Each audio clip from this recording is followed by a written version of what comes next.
Hey everyone, welcome in. I'm Jess. It's Monday. Monday. What was it? Monday? Monday. Monday. Ow. Why are we trying to do It's Monday. La la la la. Like Baymax. La la la la la. Happy Monday, folks. Yeah, I hope everyone's had a fantastic weekend. Welcome to the week. Welcome to the week. We are going to be doing a multi-stream series, going through an adventure game. If you've ever done the adventure games series, they are a mystery type game where you are certain characters and you're exploring locations, gathering inventory, and trying to solve a mystery of some kind. They are from Thames and Cosmos, and a lot of them are co-designed by Phil Walker Harding, praise be, and Matthew Dunstan. All hail. I will say all hail Matthew Dunstan. Friend of CCG. Friend of CCG. That isn't true. That is true indeed. Mr. Dunstan. So we have, there are, I think, like 5 or 6 in this series. And David and I have done 4 so far. We have done all of these. There's the Dungeon, Monochrome Inc., the Volcanic Island, and the Hotel Grand Abaddon. And that one was really good. So tonight we are going to do the Gloom City File. So I put spoilers in the stream description so you know if you are interested in playing along with us. That's totally great. If not, if you have this at home and you want to actually try to solve it yourself, then be warned, there are going to be spoilers. We're going to try to see if we can complete 1 chapter. They say there's 3 chapters in this entire game. So we'll see how far we get if we can complete a chapter. But I will say some of it is pretty tricksy when it comes to this type of series. Because sometimes you think you're on a right path and then you hit a dead end and you go, wait, what just happened? They may or may not have thrown some red herrings into other ones. Yes. But that's cool. Yeah, and it is a cooperative game. If I didn't say that before, this is cooperative, so we are going to be working together as a team. And I will also mention, too, that on the box it says ages 16 and up. So some of the theming in this game might be not suitable for kiddos. I don't know what exactly that means, but just be forewarned. Also, we are streaming this at night, so hopefully everyone will... CCG After Dark. Yes, there will be kiddos in bed, possibly, so we'll see. We'll see how it And all it's all goes. stuff that we will read, so if it is something that, we can flag it a little bit. Yes. But the other ones, I don't remember what the ages were on the other ones, but I don't recall anything being very graphic in those. No. So I don't know if with this theme, the Gloom City, dark streets, maybe just the fact that there might be like crime or death or you know, who knows? Murderizing. But we're gonna have fun. Yes.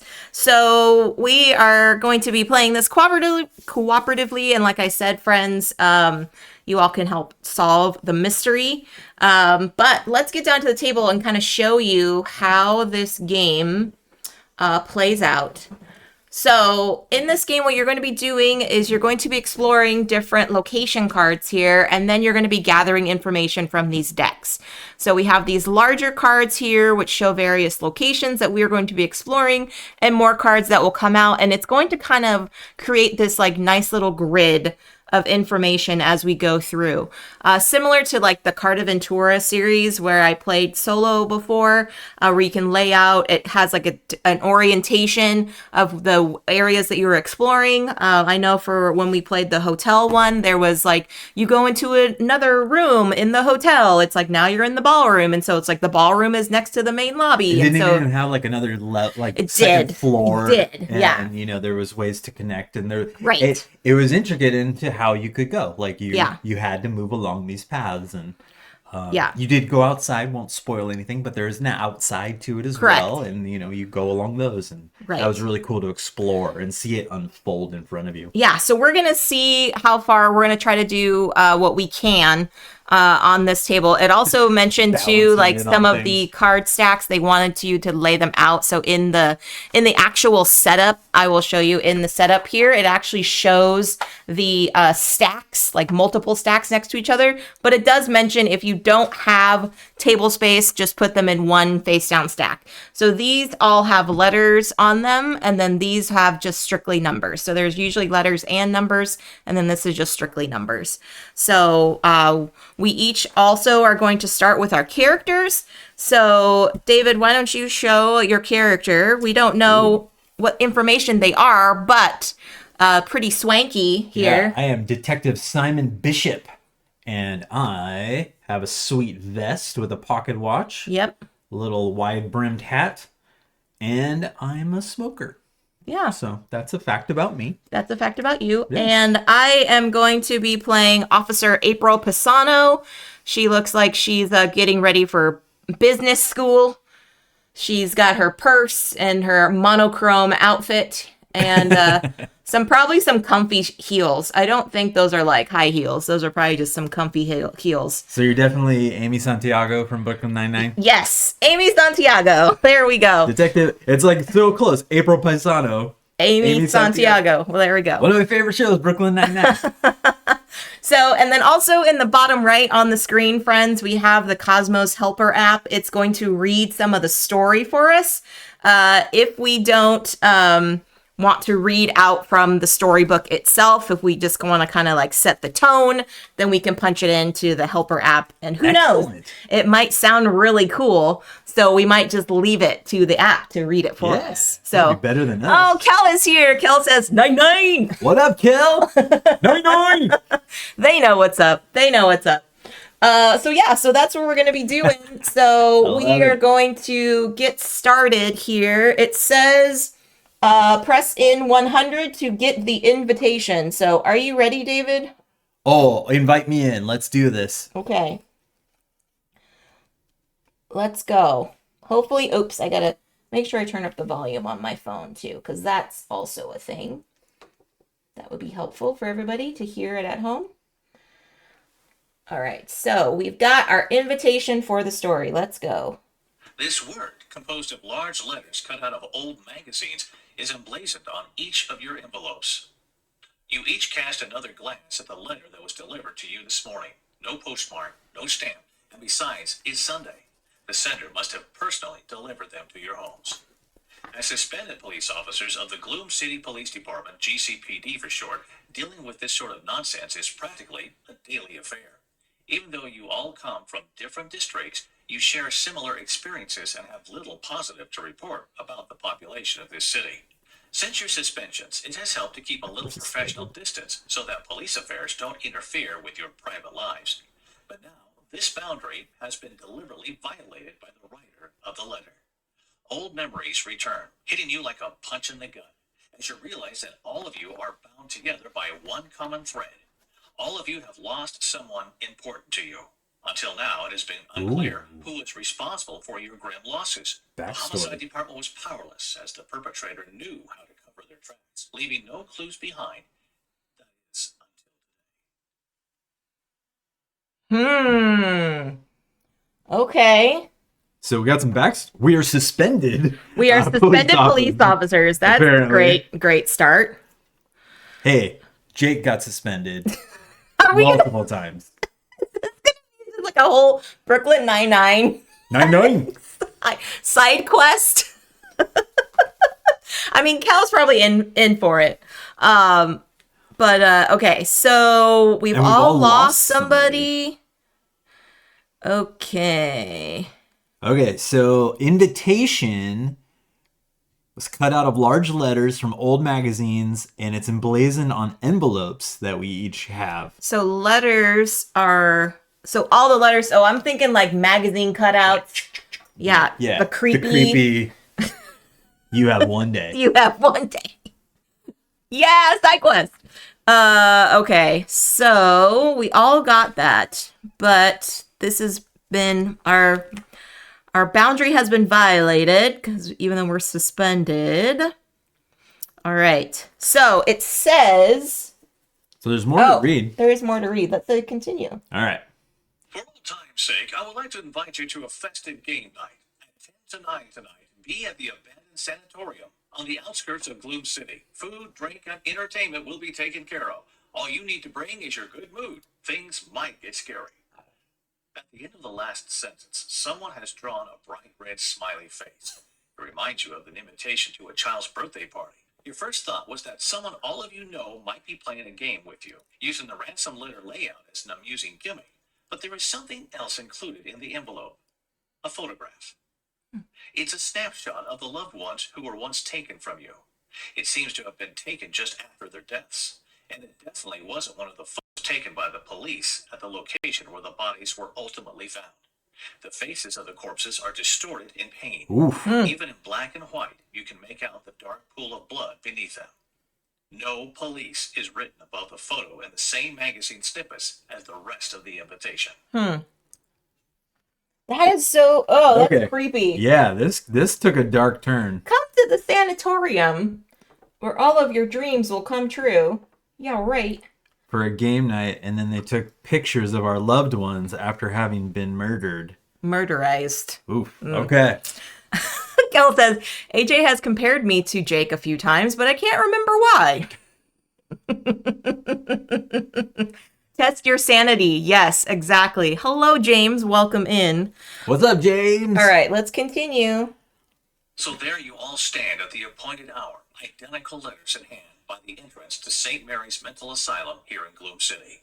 At first, you eye each other distrustfully and exchange a few brief comments until it is clear that you are all here for the same reason, in the hopes of finding out who is behind this invitation and, presumably, the murders. Just then, your gaze falls on another envelope. It is stuck above the large brass plaque identifying the building as St. Mary's Mental Asylum. Without hesitation, you open the envelope and remove the note inside. The message is for all of you. What? Welcome. Next to this word, you see a cutout image of the sun. I assume you already know one another. This is a team game. All of you versus me. What's at stake? The lives of 3 people, somewhere here inside St. Mary's Mental Asylum. They are waiting for you. The rules. You have 3 hours to find them and prevent something terrible from happening. If you contact the cops, the game is over and you lose. If the clock strikes midnight, the game is over and you lose. If you leave the field of play, the game is over and you lose. Pretty simple, really. I hope you have fun. X. 3 new photographs are included as well, showing people unknown to you, bound and gagged, but apparently still alive. Oh, God. Okay. Good to see David's feeling better. How's SB? She's a goober, as per usual, James. Thank you for asking. Yeah, thanks, James. I am feeling mostly better. Mostly better. Yeah. All right, here... This has been a lingerer, though. Whew. Yeah, definitely a linger. Here we go. A heated discussion erupts about whether you should actually get involved in this insanity. Perhaps it's nothing but a tasteless joke played by an idiotic crank. Maybe you should contact the GCPD after all. But just then, in the distance, you hear the bells of an old chapel. 9 times they ring, telling you that time is getting away from you. If you want to save these people and prevent the past from repeating itself, you must act. Feeling anxious and with a queasy sensation in your stomachs, you push open the heavy wooden door of the sanatorium and begin your search. Oof. Place location card A face up in the middle of the table and set your character figures on it. Oof. Read entry A. Oh, goodness. Okay, so like we said before, if you all are just coming in, this is going to be spoilers. The game is listed at 16 plus age, so if there's probably going to be some darker themes happening, please keep that in mind. That is not going to be family friendly tonight. So, all right. So we read A? Read A. Here, I'll read. Read it just like Jake. Just kidding. I don't know how that Just kidding. All right. Suspendees only. Exactly right. Exactly. No cops. No coppers. And suspenders only. No belts. Summoning all of your courage, you enter the abandoned building. The foyer of the former hospital stretches out in front of you. The stone floor is covered in a thick layer of dust and looks as if nobody has walked across it for years. The wooden paneling on the walls looks damp, with vegetation struggling up to the surface through countless cracks. Ooh. To the right of the door is an abandoned reception desk, 101. Here. So, here, okay. So that's the reception desk. with a red flashlight on it. We can kind of see that there. Okay. A gigantic stained glass window decorates the wall to the east, 103. So that's apparently stained glass. Okay. Inside of picture frames, faces of portraits stare down at you, 104, up here on the wall. Okay. And in the center of the room, you see a dry fountain, 105. On the opposite side, a wide door leads into the next room, 106. And at a second glance, you notice a stack of old brochures piled on a side table, 107, along with the shards of old bottles down here, 108. Okay. If you're reading this for the first time, take adventure cards A1 and X1 and read them out loud. Okay. So there's A1.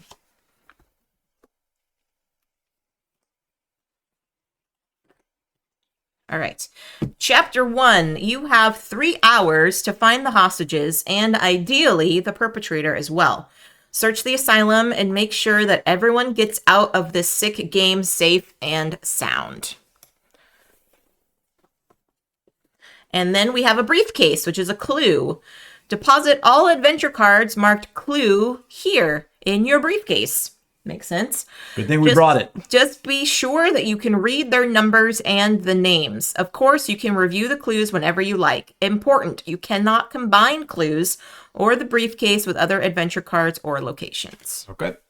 And that combination, remember, that's how we kind of move around through. We can take items that we get, combine it with locations, but not clues. Correct. Okay, so we got a whole bunch of stuff we can go look at. All right, so we've got Detective Bishop and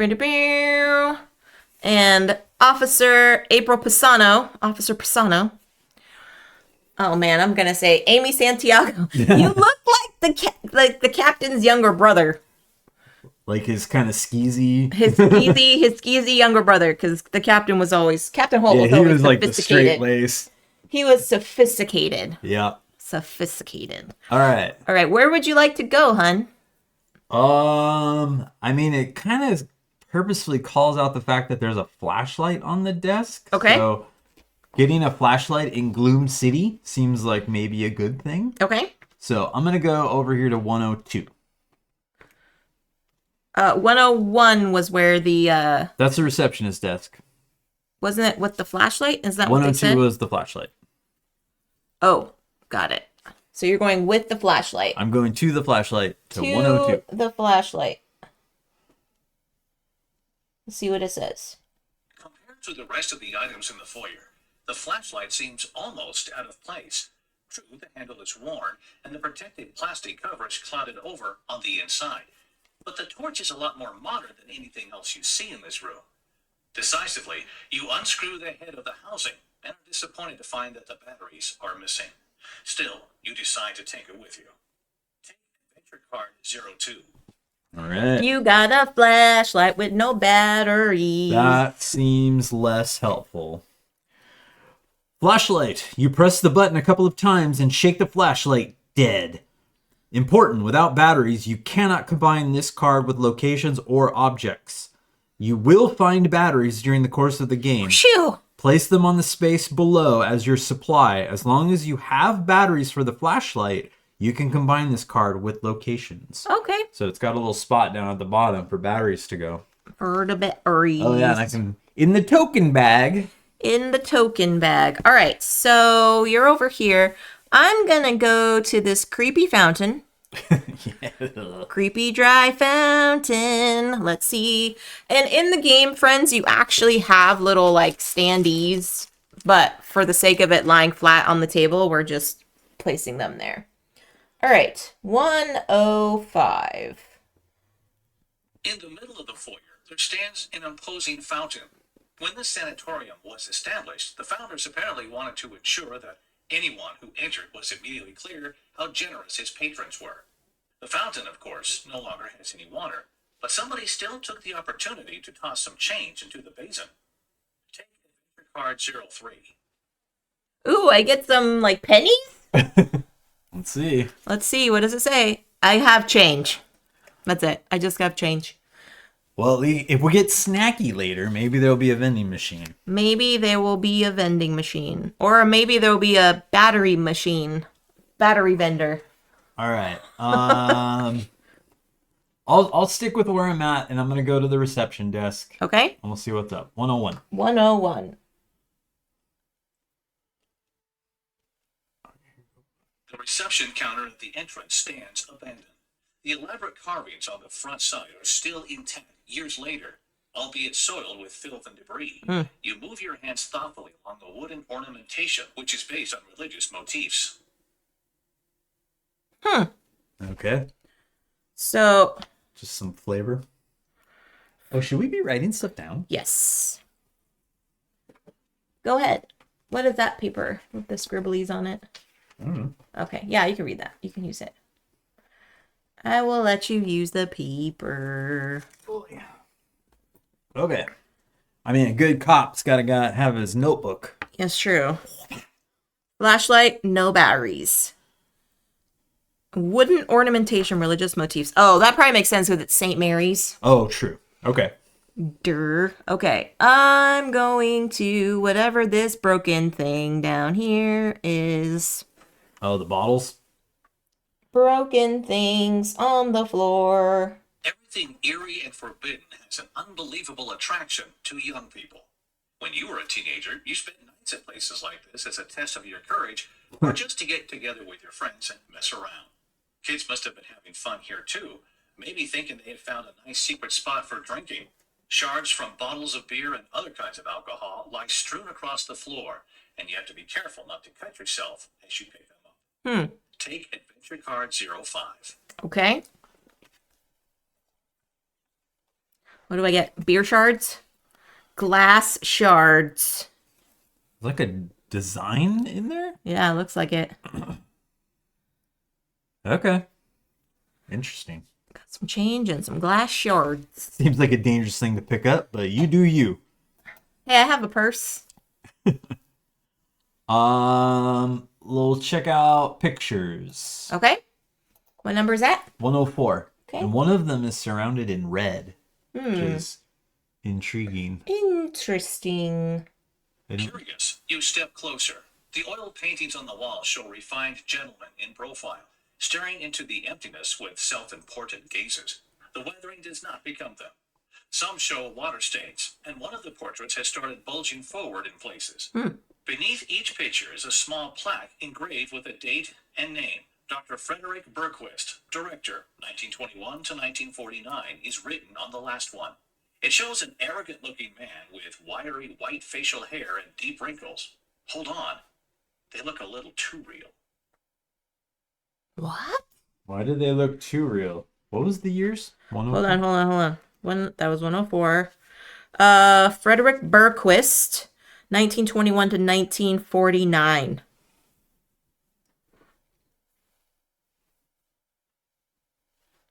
His wrinkles look too real. Oh, you need to shine the flashlight on that piece. We need to find batteries then. Okay, so I went to the creepy fountain. So we got stained glass. I'm we gonna got go the over here. brochures. Yeah, I'm gonna go over here. 107. We got to explore all the things before we go through a door. Right. We're cops. We know that. Welcome Assess to the St. scene. Mary's Mental Asylum reads the front of the folded brochure that you picked up from the table. A large cross with a happy-faced Jesus occupies the rest of the cover. In St. Mary's, your loved ones can expect the finest care in accordance with their individual needs. Aided by the latest medical and psychological knowledge, we provide our valued patients with the help they require to follow the path of healing led by God's guiding hand. We are proud of our many years of successful work under the directorship of Dr. Berquist and hope to have the opportunity to help you as well. On the remaining pages are psalms, quotes from the great healers, and photos that send shivers running down your spine. Ladies in white professional outfits smile serenely into the camera as they fill gigantic syringes, clean instruments, or pose next to young people who, themselves, seem anything but happy. In fact, you see intense fear in their eyes. Oof. Whoever put this brochure together seems to have missed all of this completely. Take Adventure Card 04. This is you. That's not a smiley face Jesus. It is. He's smiling. Oh, it is. Oh, that is creepy. But that's creepy. Creep factor. Let's zoom in on the creep factor, everybody. Yeah, that looks like Pennywise smiles. And it's got a star on it. What is a star? Oh, a star means something. What does a star mean? You get points for cards with stars on them. Oh, good find. I guess that's what that is. Sure, looks like it. Okay. So I guess creepy stuff happening. Hit the stained glass. Stained glass window. Here we go. The huge artistically crafted stained glass window decorates the wall. There would definitely be an awesome display of colors on the floor if it weren't already dark outside. The pale moonlight only gives a dim suggestion of the way the green diamonds and blue squares might be able to cast some beauty into this otherwise sad old room.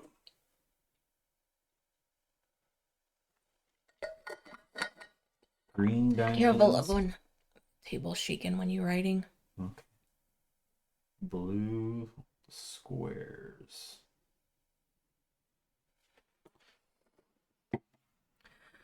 Okay, we got all the things. I think we checked all the numbers. And I don't think there's anything we can do in here with what we have. No.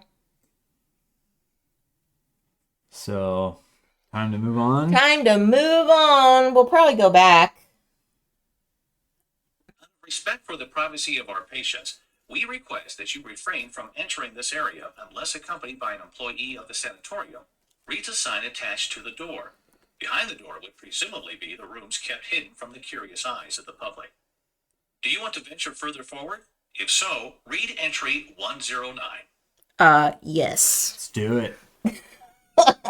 Do you want to go into the creepy crypt? Actually, I don't, but there's people in here that need saving. You force open the creaking wood door, which turns out to be extremely stubborn. Just as you are about to enter the next room, the door to the outside slams shut, and you hear a muffled rumbling coming from behind it. Oh. With a sense of foreboding, you go to open the door that you entered originally, but no matter how much force you apply, it will not budge. We're locked in. Someone must have just blocked the way out with a plank or something, as every time you shake the door, you hear wood hitting wood, preventing you from opening the door more than a tiny crack. No. Well, okay, you're stuck now. You have to locate the hostages as quickly as possible and worry about finding your way out afterwards. Visibly tense, you take the only path remaining to you and move deeper into the sanatorium. Take location card B and place it to the left of location card A. Oh. Then set your character figure on location card B. Read entry B. All right, so that's me.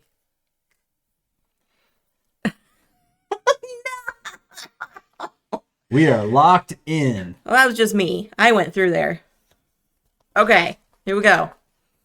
The area behind the door turns out to be an extensive hallway. More doors branch off on both sides. Some of them open, others closed. All of the rooms that you can see into have already been completely plundered. But 3 entrances look interesting. The door to your left, 201, is secured with a heavy padlock, 202. Next to it, there is a second iron door, slightly opened, behind which you can just make out a narrow, poorly lit descending stairway, 203. Oh. Another door at the end of the hallway leads around the corner into the unknown, 204. Dirty, sandy brown tiles line the floor. Mint green wallpaper with water stains and black flaky mold run through it, peeling away from the walls. Ugh. The mold has started spreading across a photograph, 205. An old mop with tattered strands leans next to a plastic bucket. And a rusty wheel... Oh, that's 206. Yeah, back there. Bucket back there. And a rusty wheelchair with a decomposing seat sits abandoned in the corridor, 207. All of this just got, like, exponentially creepier. Yeah, it's very gross. Gross. Ew. Okay, where are you gonna go, babe? You gonna come follow me? Yeah. Follow me into the depths of the death. Need some batteries, man. The death hallway. None of this seems like positive for batteries. Death hallway. You don't know. Check that bucket. Hi, Timey. Welcome in. What's up, Time Roller? All right. Well, since I checked out the picture before, I'm curious about pictures. That's kind of part of my backstory. 205. So I'm going to 205. That's a your backstory. I got a thing for suspenders and pictures. And old pictures of people? Yeah. Okay. You've already seen the face before in the foyer. White hair combed over, the start of a bald spot, rugged face, ice-cold eyes.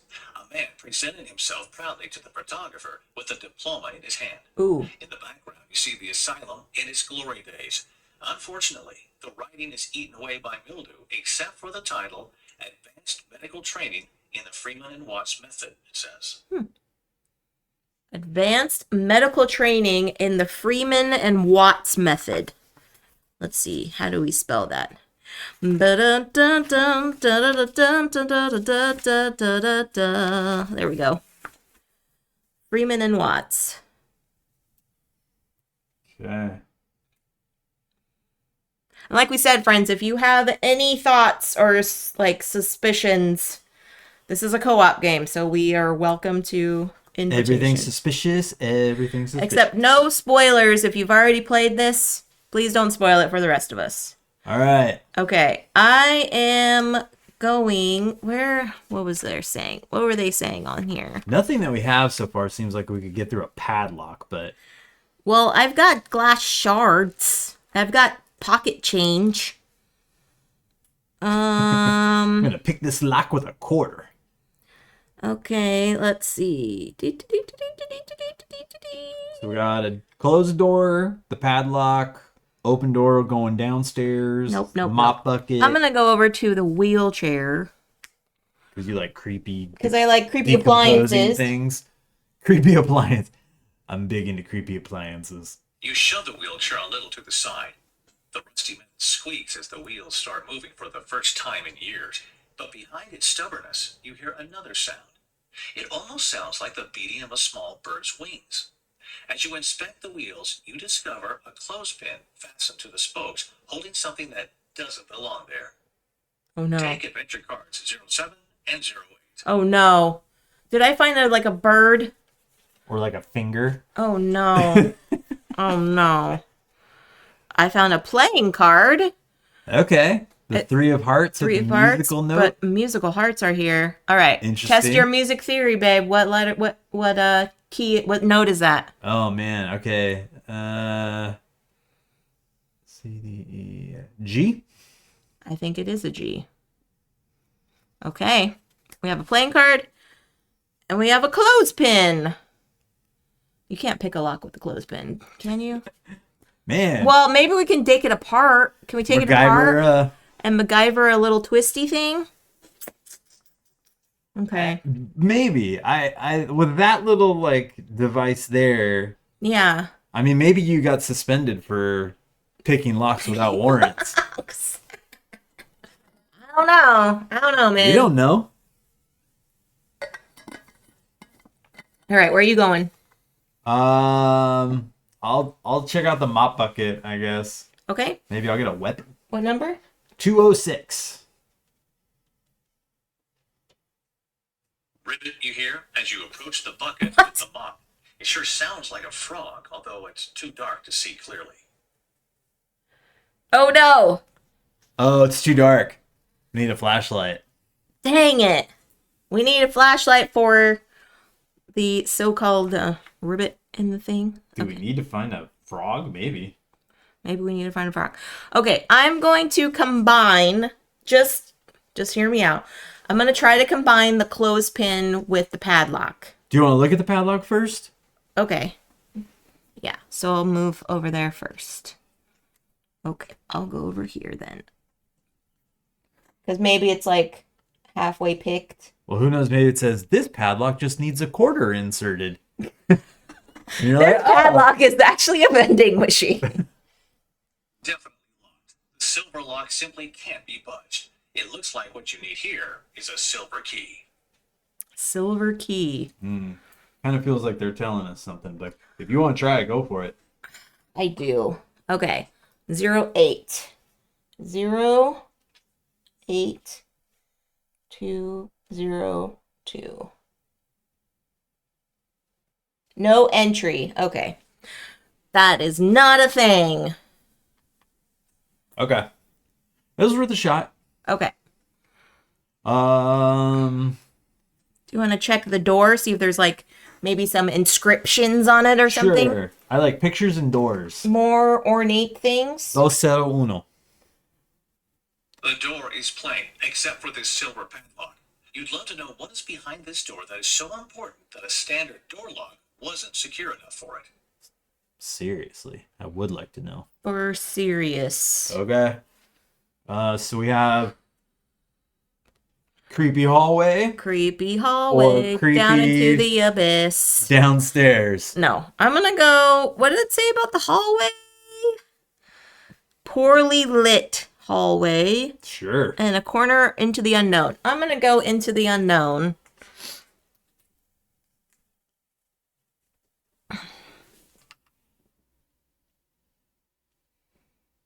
Let's see. A spiral staircase leads around the corner and up to the floor above. Okay. You climb in hopes of discovering more up there. But as you step, you feel the slight resistance of something pressing against your foot. Oh no. Are you Rachel? If so, read entry 234. Are you Marcus? If so, read entry 334. Nope. Are you Simon? If so, read entry 434. No. Are you April? If so, read entry 534. 534. Right. April, read 534 and what is pressing against your foot? Oh God. You suddenly stumble and start flailing your arms helplessly, falling with a crash to the stone floor. At the last moment, you raise your arm to protect your head, so your injuries are fortunately manageable. Only then do you see the massive red brick swinging your way, which would have hit you in the head right at the level of your temple if you hadn't fallen. A silver lining to your cloud of bad luck. A tripwire, you determined dryly, holding up the end that slipped off a flat nail to release the trap. What? A shrill derisive laugh from above makes you look up the steps leading around the corner to the next floor. The distorted silhouette of a man pauses for a moment before disappearing from sight, presumably scurrying down the corridor. Oh. Read entry 111. Oh no. Yes, into the unknown. I was thinking that Gamer Artist. Hello, welcome in. It's from Frozen 2.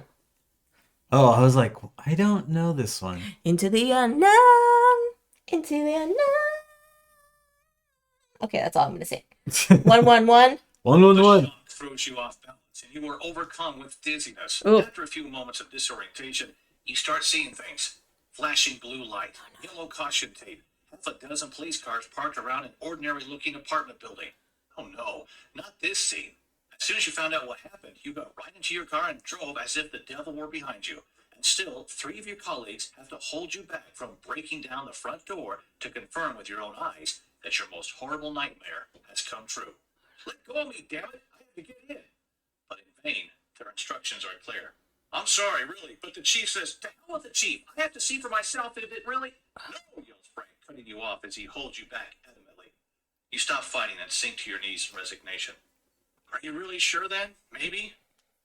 Yes, he says, damping your hopes. And 3 others as well. All close relations of GCPD personnel. It's something personal. Ooh. Flashbacks of the crime scene. Creepy. Yeah.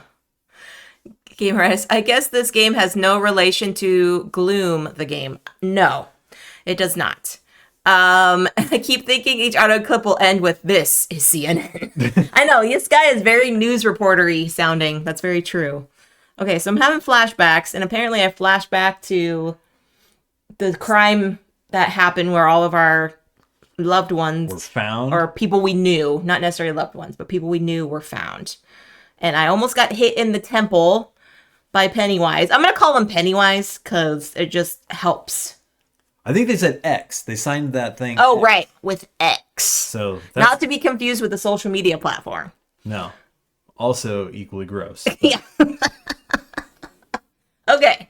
So, yeah. So I almost got taken out. Yeah, this was bad. This was bad. Okay. Man, you got lucky you fell. Oh, I should. Well, yes, currently that is live on Kickstarter, but I forgot I have to change that. So, David, why don't you take the turn while I Moobot here? Okay. I need to find some batteries because I wonder if. So we can't go further. It didn't give us any ability to go farther up. Not through there, it didn't sound Maybe like. with my flashlight because it was like poorly lit. Maybe. Okay. Well, I guess we're going down, baby. 203, please. 203. You gaze down the stairs into the yawning black abyss. Like a black hole, it even swallows up a little bit of moonlight coming through the window.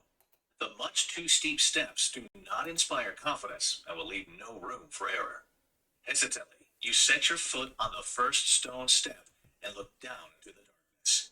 If you continue for 2 or 3 steps, you probably won't be able to see your hand in front of your face. Oh, no. Do you dare go down? Yes. If so, read entry 131. Or are you feeling too uneasy? If so, read entry 231. But there's nowhere to go, and we don't have any batteries for my flashlight. We didn't miss anything that would give us batteries, right? Like, well, I haven't used a lot of my things yet. So I'm wondering if back at like the reception desk? Maybe. Okay, so the picture back in the front room said that the picture looked kind of weird, right? It was like bulgy? It was bulgy. I'm wondering if I go back and you can use like the glass shards or something to like scrape at the picture frame. Sure. Or something. Try it. We can try that. Okay. Hello, Tangy. Thank you so much for the subscription.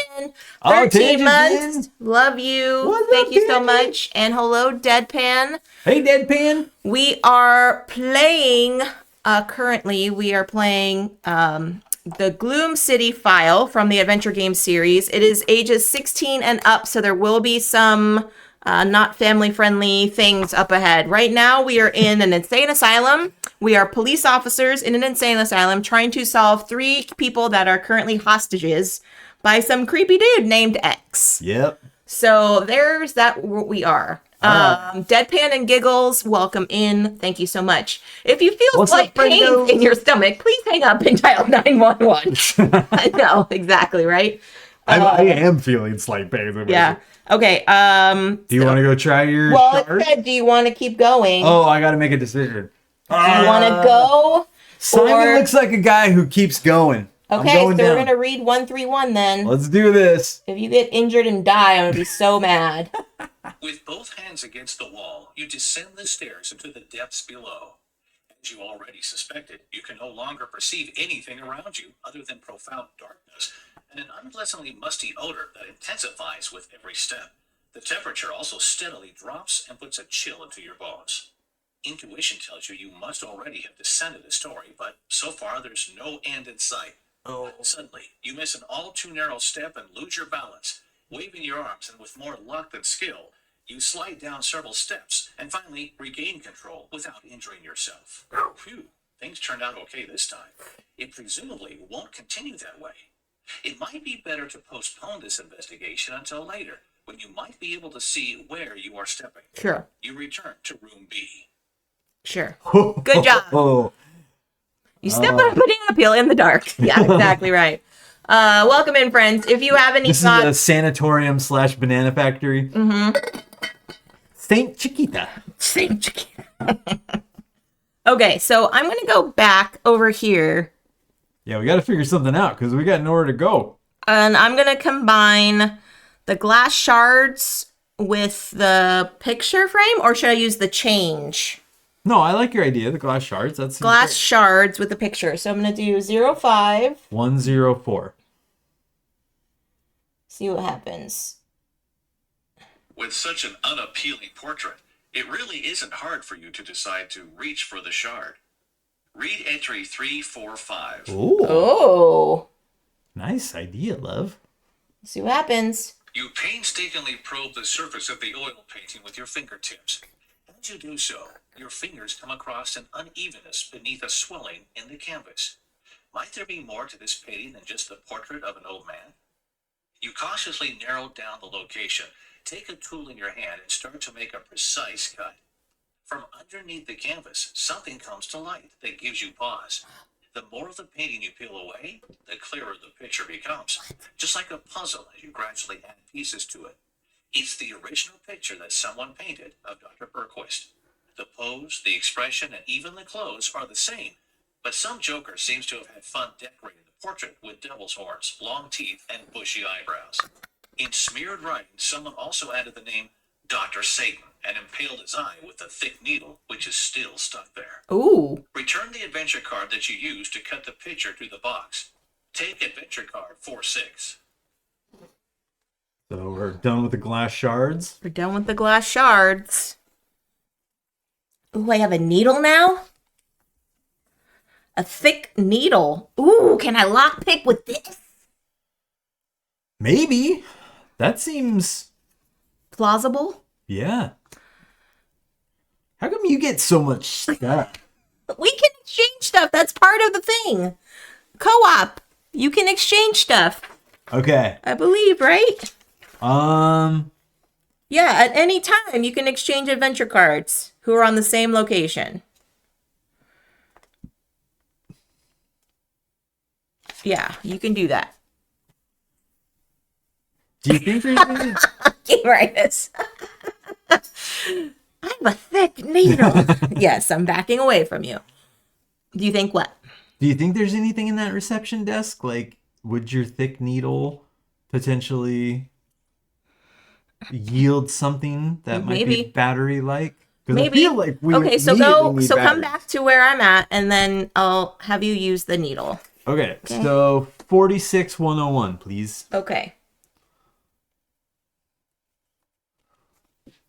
Detective Simon Bishop wants to jimmy this decorative desk. No entry. Ah.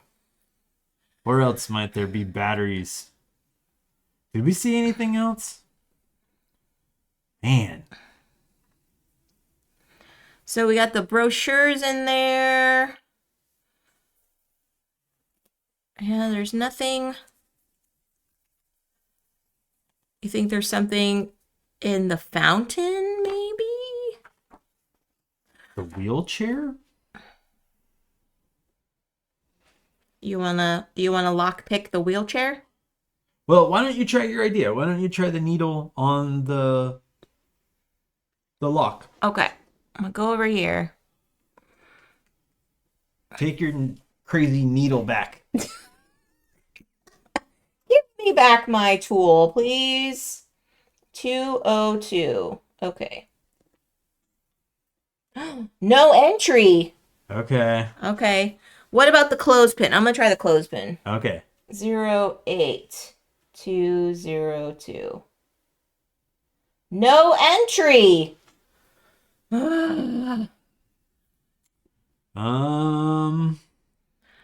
Do I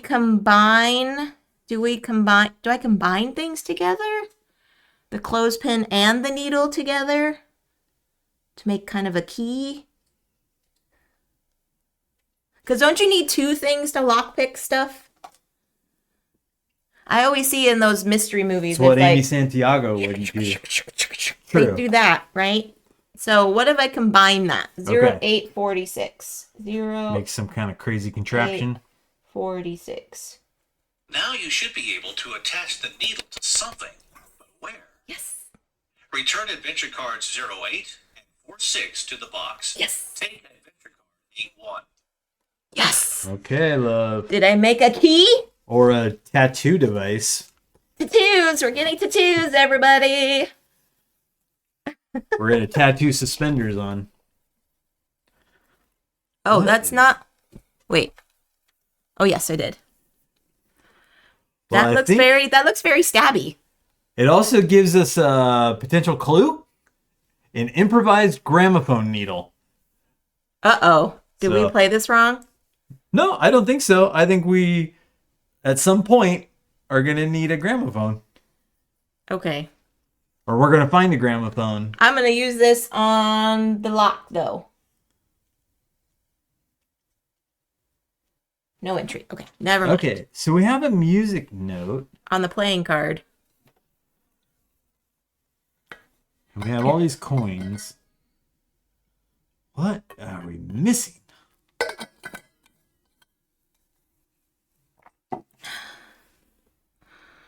Okay. Should I try going up the stairs? Yeah, because it said there was different things for different people. That's right. Okay, so let's try 204, and then Simon's going up the stairs. A spiral staircase leads around the corner and up to the floor above. You climb in hopes of discovering more up there, but as you step, you feel the slight resistance of something pressing against your foot. Are you Rachel? If so, read entry 234. Okay, so you're going to read... Are you Marcus? 434, because you are Simon. Before you have time to ponder what you just triggered, you jump clumsily away and land awkwardly on your shoulder. With a hissing sound, a brick fastened to a sturdy cord swishes past you and hits the door frame with a crash. Your eyes widen in fury as you realize how small a price you paid with the pain in your shoulder. Laughter from the top of the stairs, then quick steps and a shadow scurry along the handrail. Read entry 111. We did read 111, didn't we? Okay, and that's when Is there anything in 111 about, hey, you can keep going, or...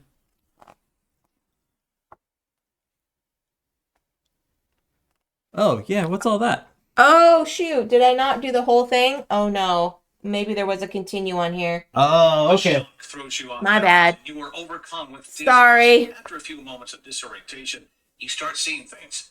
Flashing blue light, yellow caution tape, half a dozen police cars parked around an ordinary-looking apartment building. Oh no, not this scene. As soon as you found out what happened, you got right into your car and drove as if the devil were behind you. And still, 3 of your colleagues have to hold you back from breaking down the front door to confirm with your own eyes that your most horrible nightmare has come true. Let go of me, damn it! I have to get in. But in vain, their instructions are clear. I'm sorry, really, but the chief says, to hell with the chief. I have to see for myself if it really... No, yells Frank, cutting you off as he holds you back adamantly. You stop fighting and sink to your knees in resignation. Are you really sure then? Maybe? Yes, he says, dashing your hopes. The 3 others as well. All close relations of GCPD personnel. It's something personal. Okay, here we go. Continue. Sorry. You push your fingers into the dirt. You want to scream, to cry, to wake up. Where is the guy? At least tell me that you have him. You can hardly control the tremble in your voice. Nobody says anything. You know exactly what that means. He got away. With effort, you shake the memory away. Flashbacks. You've seen a lot as a cop, so you're accustomed to flashbacks, but that was more of a hallucination. Now you've been warned. In this game, it's not just those who were abducted who will suffer. You yourselves will be put through the ringer too. Whoever locked you in here isn't afraid of hurting you, or something even worse. But turning around is not an option. The hostages must be somewhere. So you continue climbing the steps, carefully checking each one before giving it your full weight. Each creak of the wood makes you wince, and your hands are balled into tense fists.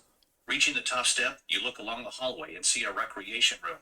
With a mix of determination and quiet effort, you continue forward. Okay, continue. Okay.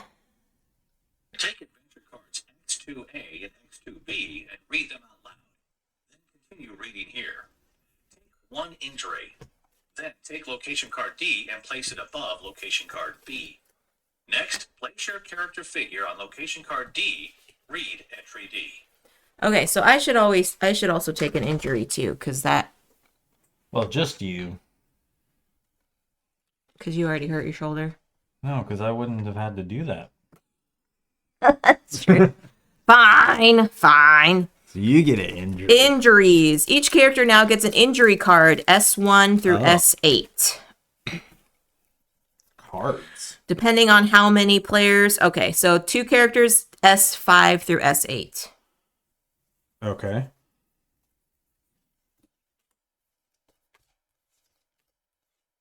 Okay. Place your injury card next to your character card. So I'm orange.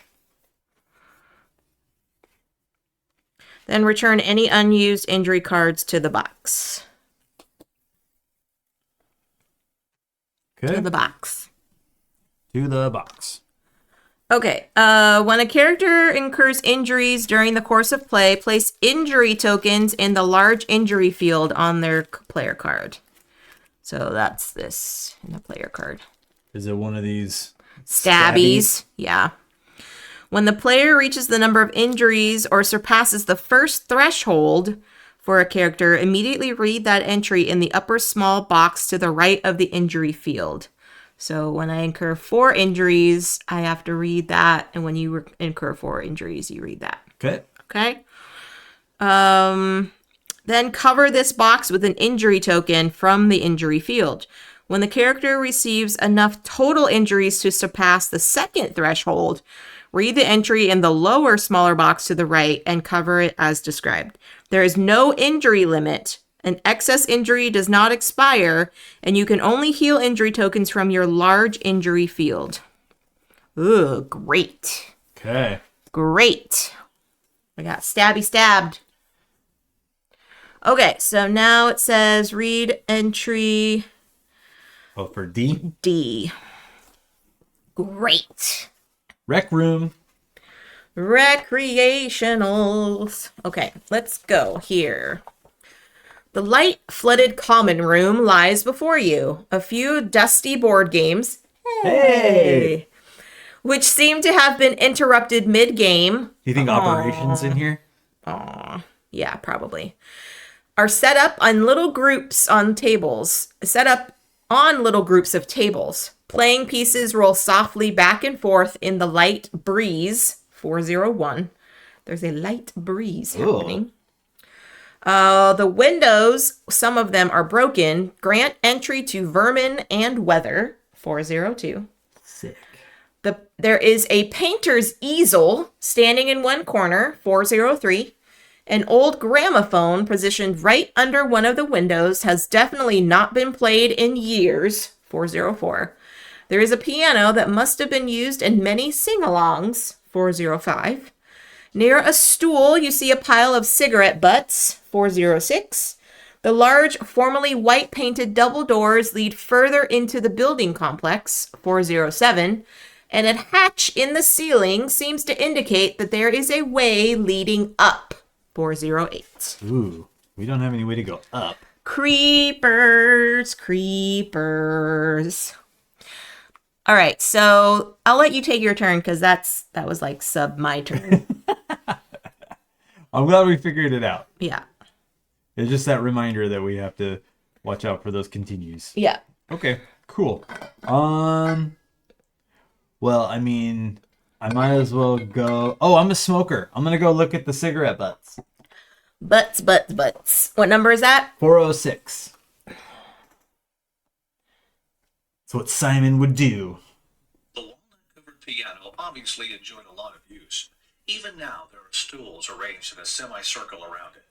In your mind's eye, you picture the everyday bustle fading away as soon as someone sits at the instrument and, like a Pied Piper, starts bewitching the patients with delicate notes. Everyone must have sat in silent fascination as they watched the hands gliding across the keys. You observe the faded music sheet in the rack. The piece is familiar. As you lift the keyboard lid to play a note or two, oh, I played the wrong one. Jumps at That's okay. I did 406. Okay. Just keep playing it. Okay. you out of the gap. A viper drills its fangs into your forearm. Oh, You have time to pull him away and feel a throbbing pain. The tissue around the bite quickly starts to swell. Meanwhile, the snake hits the floor, hisses threateningly a few times, and then escapes. Filthy beast. You must have disturbed it in its lair. The bite sure is unfortunate for you, but with this species, luckily, it's not a death sentence. Take adventure cards 1-6 and 6-3. Sorry. Fresh, unmistakable, and given the quantity, a clear sign pointed to someone who either Oh, wait. Hold Oh, on. that was moving on had way into. too much time on his hands. Wait. It was doing both of them. Stop. Why is it doing that? Glitch in the app. 1-6 and 6-3. Yep. Snake bite. You have been poisoned. Oh, no! Take 1 injury. Oh, no! From now on, if you suffer injuries, You will incur one additional injury as long as you are in possession of this card. Oh no! All players, including you, can combine an object with this card in one turn. With the right combination, the bite can be cured. Oh, I'm sorry. All right, and I got a music sheet for Alouette. Alouette, Alouette. Okay, 406. Go. The walnut-covered piano obviously No! is out of use. Even now, there are stools arranged in a semi... All right, I'm going to read 406 because there's a glitch. Fresh, unmistakable, and given the quantity, a clear sign pointing to someone who either had way too much time on his hands or was a compulsive chain smoker, or both.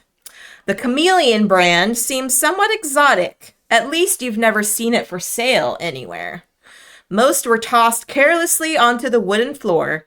It's lucky that nothing caught on fire. You pick up one of the cigarette butts from a pile of ash and filters. It's still glowing a little. Oh. Take adventure card 17. Are you gonna, take a puff or two on it? Gotta taste it. What was the number? 17.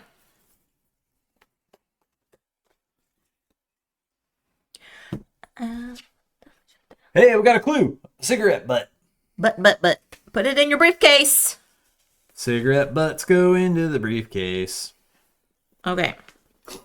Okay, I have to remember what all the things were in here. Forgot. So there's a board game and Windows, the gramophone, which at some point you should probably do. Oh yeah, I'm gonna do the gramophone. Okay. Gramophone. 404. Gramophone. 404. The best days of the gramophone in the corner are 30 years of the past. There are deep dents in the horn, varnish peeling off the cabinet, and a missing needle. As you turn the crank and it slowly starts to spin, the record begins to rotate as well. What could be on it? Unfortunately, without a needle, you can't tell. I do. Ooh, TJ's Quick Meals, gotta love it. Thanks, They have Gameritis. some good quick stuff. They do indeedy. Enjoy your dinner. All right, 81 404. Yeah. Let's see what's on this gramophone. Let's hear some music.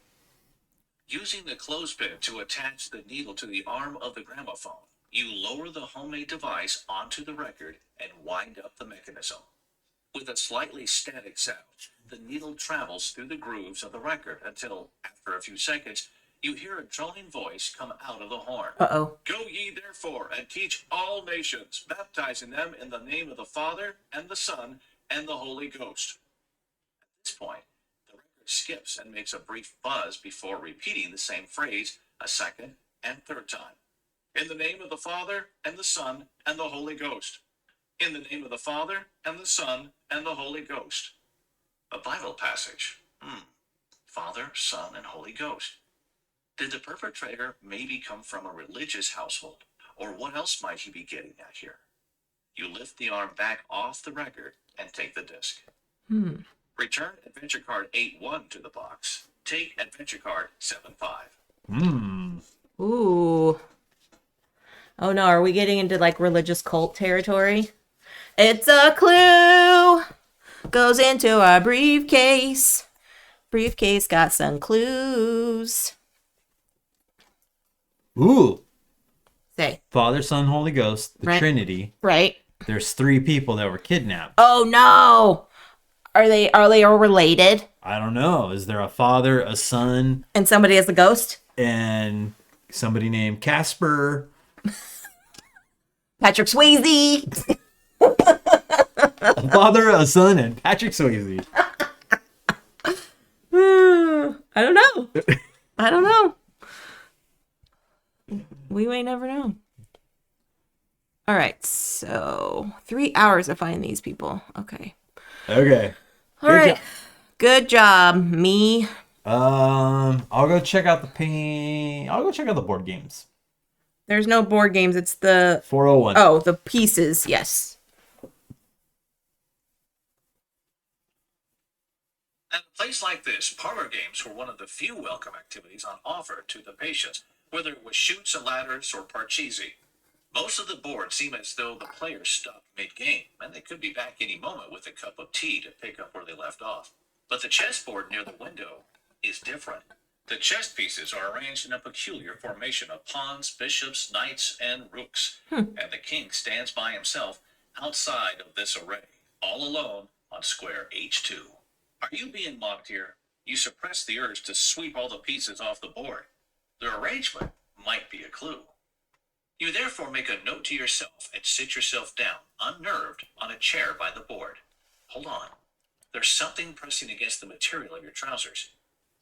Take adventure card 78 and 2 battery tokens. Yay! Check mark on 401. Yay!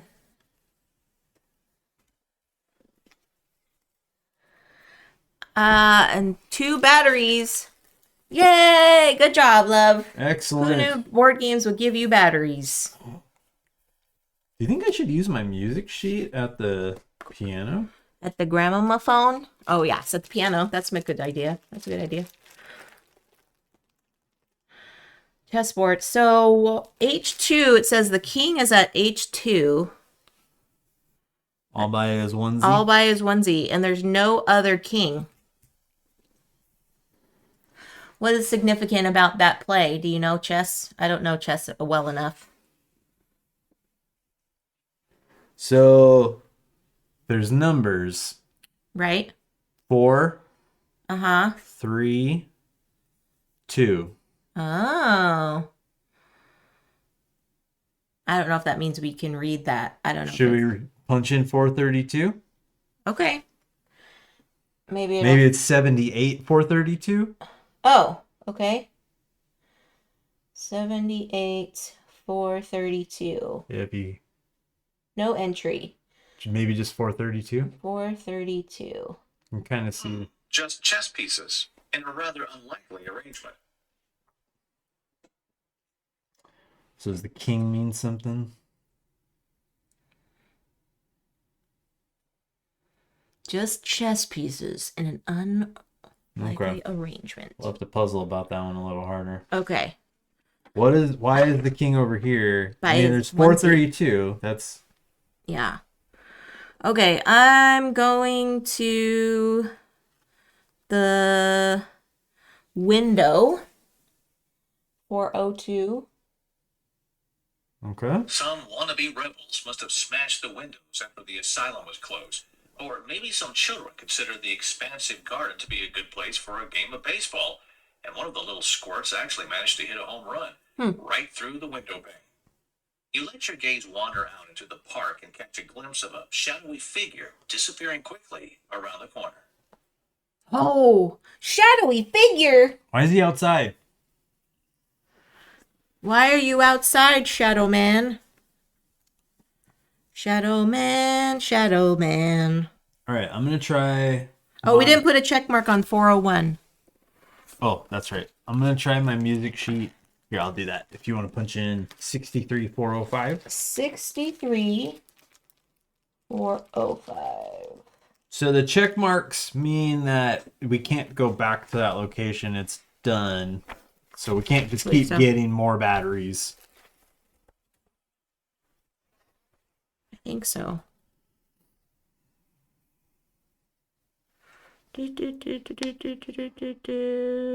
Yes. You cannot combine anything with it. Okay, here we go. No entry. Okay. Wait, was it 405? No. Yeah. Wait, yeah. No. 63405. The piano was 405? Yes. Oh, okay. Did you do 405? Yes, we did. That's right, because it was the loop. It was the loop. And I did the window. Where do you want to go now? Do you want to try your playing card at the piano? Okay. 07405. No entry. Okay. So we still have the painter's easel. Yeah. Do you want to check there? You're going to go there? You can go there because you didn't get to do anything. Okay. 403. There's a pad of paper clipped to the easel. Apparently nobody wanted to waste any money on an actual canvas. An art scholar might be able to find some sort of emotional significance in these colorful, jittery brushstrokes. But for you, they are just confused lines and squiggles, the meaningless scribble of someone picking up a brush for the first time. Some of the brushes lie paint smeared and broken at your feet, but there are 2 on the canvas tray that are still completely unused. Take adventure cards 14 and 15. Paintbrushes for stabbing.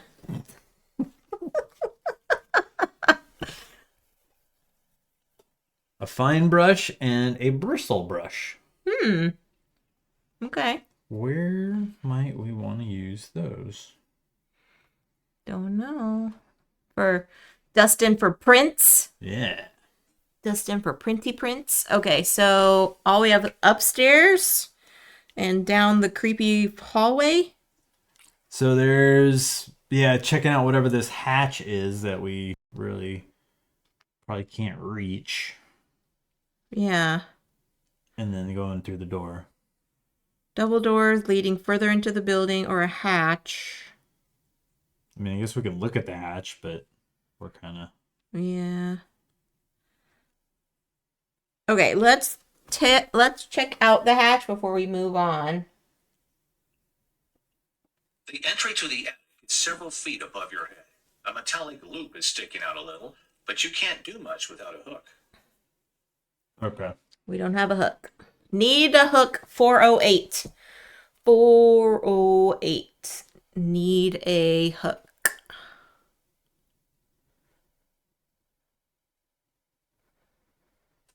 All right, now we're going down the hallway.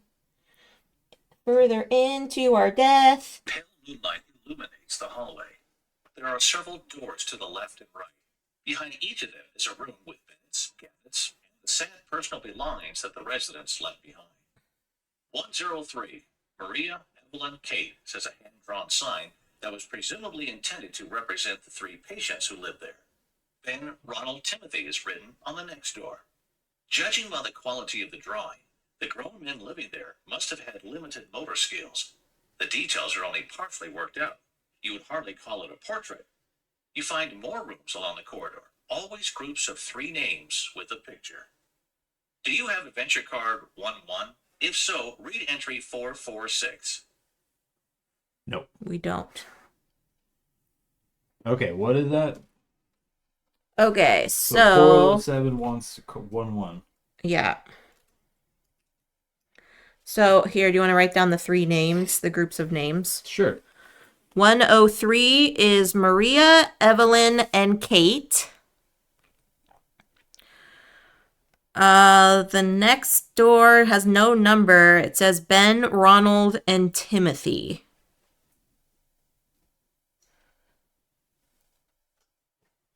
Okay. All right. So I guess we're going down. Need card 11. Yeah. Okay. Going down, down, down. Where are you going? Oh, put your flashlight. Put your batteries in your flashlight. Yep. So let's go 02203. Okay. 02203. You aim the beam of your flashlight down the stairs and get a queasy feeling in your stomach. Even with the extra light, it's hardly possible to see all the way down from up here. At least you know what lies right in front of you, and you build up your courage and start your descent. It feels like an eternity has passed as you walk your way down, bit by bit. But then, all at once, the beam of your flashlight hits something other than just more stairs. A heavy metal door. Your heart beats with excitement as the arduous descent raises your expectations of something significant. As you get closer, you notice a massive iron lock secured by a number combination. A small note on graph paper hangs next to it, on which someone has taken the trouble to painstakingly color in every other square in black, creating a black and white checkerboard pattern. In red at the top, someone has written, "Do you know the solution?" And once again, that creepy smiley face. Here we go, continuing. Place 1 battery token back in the box. If you know the 3-digit solution now, add that number to the number of this location, find the sum, and then read the corresponding 3-digit entry. Otherwise, write down 02203 and read the entry again once you know the solution. Then you won't need to use the flashlight again. If you know the 3-digit solution. 432. Yep. Do we add that to just 203? Add that to the number of this location. Or do we add that to 02203? No, I think the location number. So 432 and 203 is 635? Yeah, so it says find the sum and read the corresponding 3-digit entry. 635? 635.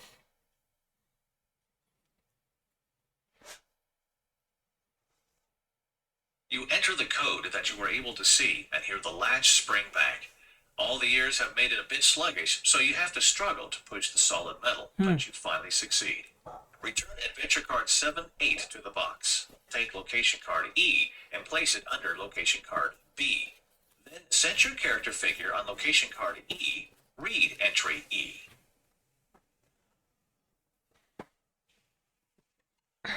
All right. Ooh, it's like an operating room. Ew, gross. What's happening in here? It's about to get creepier and creepier. After leaving the stairway behind you, the beam of your flashlight falls upon the cold tiles of a ghastly-looking operating room. Ugh. In the middle, an adjustable chair has been set up. 501. Okay. Above which there is an enormous light with a broad shade attached to a mechanical arm. 502. A small instrument table on wheels seems to be ready for use. 503. Shelves installed at chest height hold numerous solutions. 504. Pill containers and curious preserved items. On the opposite wall, next to a bone saw, hang a small hammer and a narrow needle, with its head resembling a sort of ice pick. 505. In the left corner stands an odd box with various switches and a display of instruments in its center. 506. The room seems frozen in time, which may be the exact thing that evokes this uneasy feeling in you. Gross. Okay. All right, you gonna come join me in this creep? No, I don't want to. Okay, so I'm going to look at...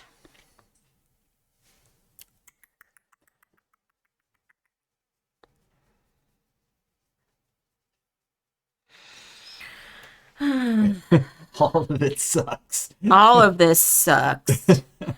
I'm going to look at the box of switches. No, I'm going to look at... I don't know.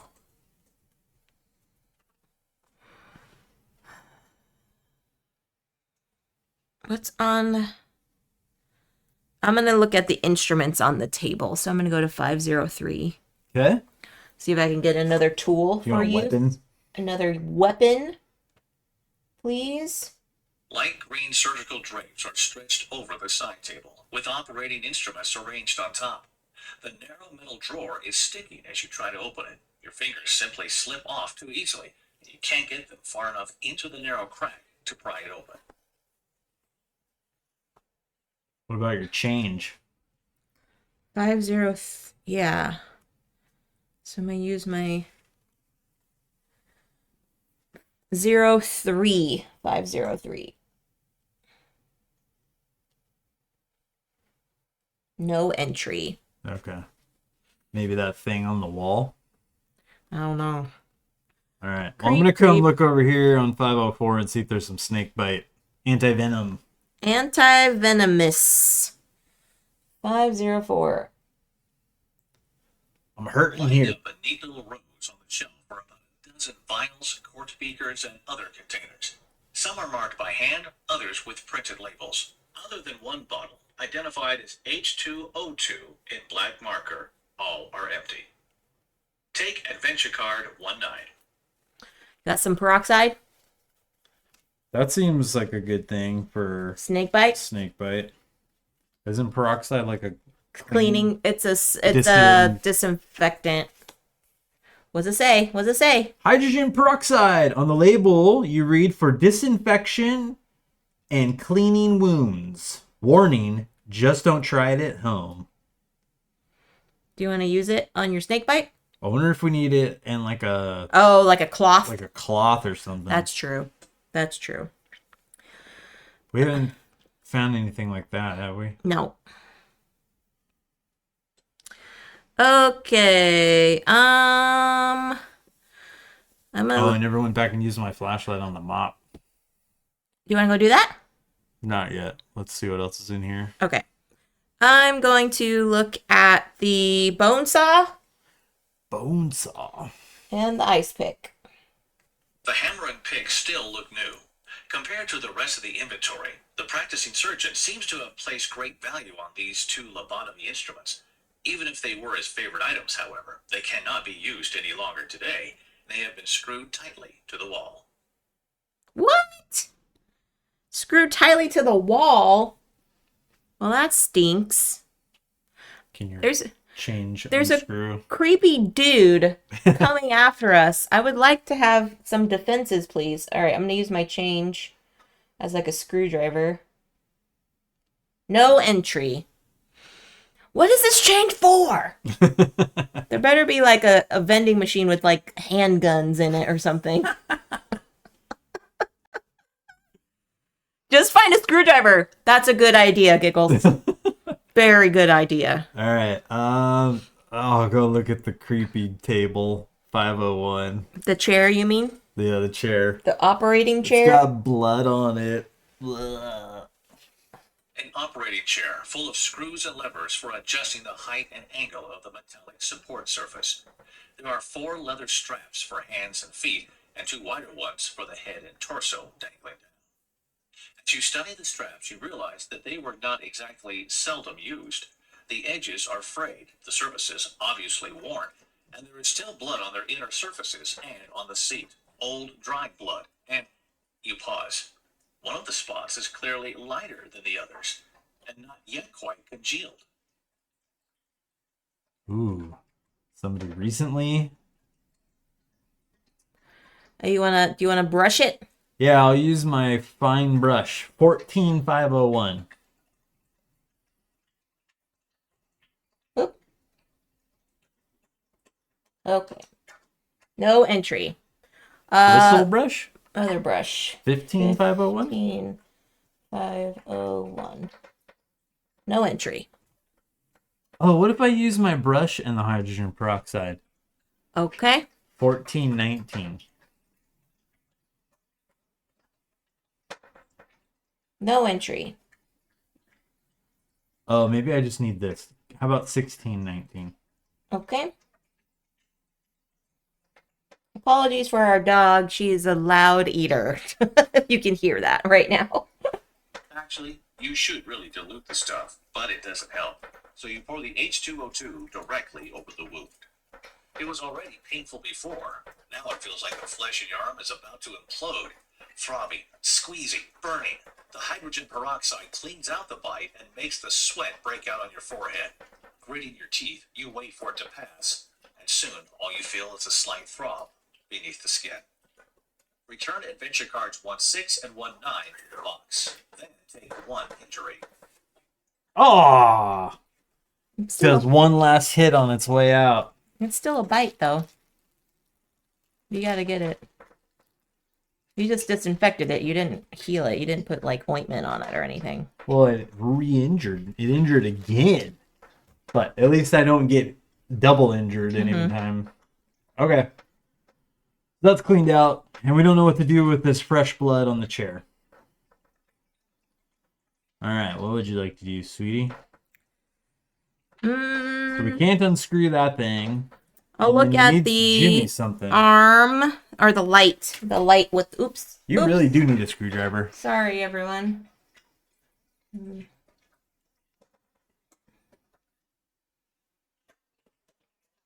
we go. Whoopsies.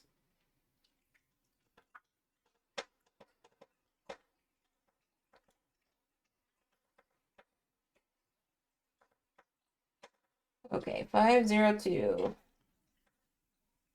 The surgical lamp stares down at you like a giant eye. One single light bulb embedded in a bowl of reflective plates aimed at the bed. You switch it on as a test, but apparently the emergency power unit must have been shut down when the asylum closed. You pull the light on the mechanical arm towards you a little and study the shade from the outside. Present for you, the message is still dripping. Red blood seeps stickily over the edge and collects there into thick, heavy drops before scattering in little splashes on the table below. The perpetrator apparently takes a lot of pleasure in this game. Always just a stone's throw ahead, but never quite within reach. That is Present creepy. For us. That is creepy.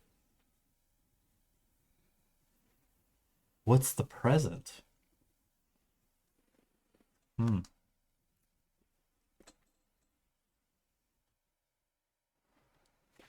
Okay, so there's still that this display table thing of instruments. Yeah, 506 for me. A machine for electroconclusive therapy. On a yellowed note you read, only to be operated by the following individuals. Dr. Burquest, Clark, Plaza, Roland, and the last name has been torn off. Kind of creepy. Are you Rachel? If so, read entry 540. Are you Marcus? If so, read entry 640. Are you Simon? If so, read 740. Are you April? If so, read entry 840. Okay. Curious. You walk around the machine and discover two wires attached to the box in addition to the power cord. At each end, there is a sort of plate, one of which is stuck to the device itself. Electrodes, apparently. So the machine seems to emit electrical impulses, and judging by the gauge of the wires, they are not trivial. I don't really have anything metal. So... Change. Oh, yeah? Use some change. Zappy? 03506. Sure, okay. No entry. Okay.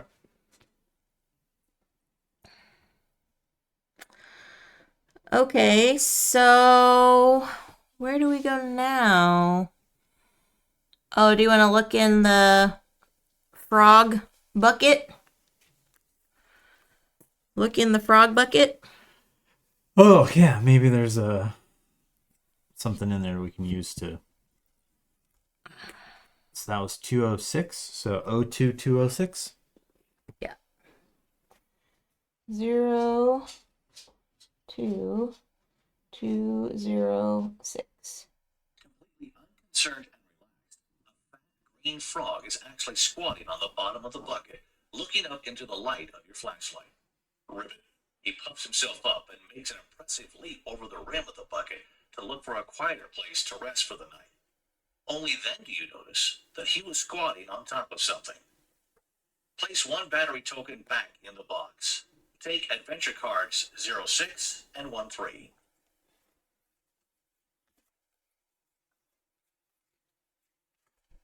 What did you get?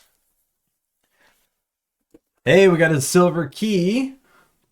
We know where we need that.